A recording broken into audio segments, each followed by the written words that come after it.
আজ এক বার্থডে পার্টিতে গিয়ে নিজের ছোটবেলার কিছু স্মৃতি চোখের সামনে ভেসে উঠল এই কচি কাচাদের দেখে।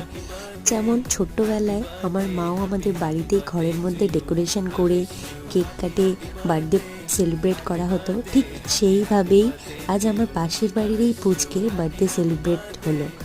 ওর মা নিজে হাতে ওর বার্থডে কেক বানানো থেকে শুরু করে বার্থডে পুরো ডেকোরেশনটা নিজে হাতে করেছে।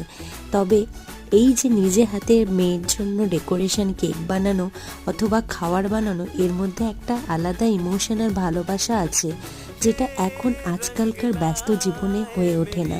তবে এটা দেখে খুব ভালো লাগলো যে ও সব কিছুই নিজের হাতে, রান্নাবাড়ি করা থেকে শুরু করে সবটাই নিজে হাতে করেছে। কেকটা যেমন টেস্ট ছিল, রান্নাগুলোও খুব ভালো টেস্টি ছিল।